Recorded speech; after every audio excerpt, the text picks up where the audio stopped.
আজকের ভিডিওতে আমরা দেখব কিভাবে মেনশন ফেসবুকের মেনশন সমস্যাটা আমরা কিভাবে সমাধান করব এক ক্লিকের মধ্যে। তো তার আগে বলবো যারা আমাদের চ্যানেলটি সাবস্ক্রাইব করেন তারা দয়া সাবস্ক্রাইব করে রাখুন। তো চলুন শুরু করা যাক।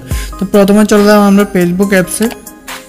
এখান থেকে আমাদের এখানে ক্লিক করা লাগবে। তো এখান থেকে আমরা একটু উপরে চলে যাব, সেটিংস বাটনে আমরা ক্লিক করব।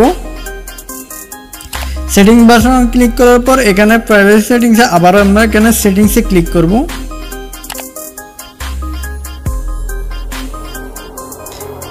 সেটিংসে ক্লিক করার পর আমরা এখন আরেকটু উপরে চলে যাব।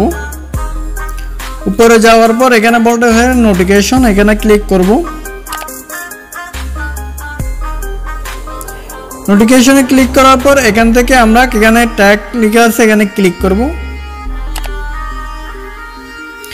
ট্যাগে আসার পর এখানে অনেকগুলো অপশন শো করতেছে। তো এখান থেকে আমরা যেহেতু মেনশন অপশনটি কি করব বন্ধ করে দেব, সারা জীবনের জন্য একদম মেনশন অপশনটি বন্ধ করে দেব। কেউ মেনশন দিতে না পারার মতো এভরিওয়ান মেনশন, মানে মেনশনের সমস্যাটা যেন না হয় আমরা এটা বন্ধ করে দিব। তো বন্ধ করে দেওয়ার জন্য আমরা ক্লিক করব এখানে মেনশন বেডস মেনশন, এখানে ক্লিক করে এটা অফ করে দিব। অফ করে দেওয়ার পর এখানে কিন্তু আমাদের আর কোনো মেনশনের সমস্যা থাকবে না। আর কখনো কেউ মেনশন দিলে কিন্তু আমার নোটিফিকেশনে প্রবলেম হবে না। তো আজকের ভিডিও এই পর্যন্ত। ভিডিও ভালো লাগলে অবশ্যই চ্যানেলটি সাবস্ক্রাইব করবেন। ধন্যবাদ।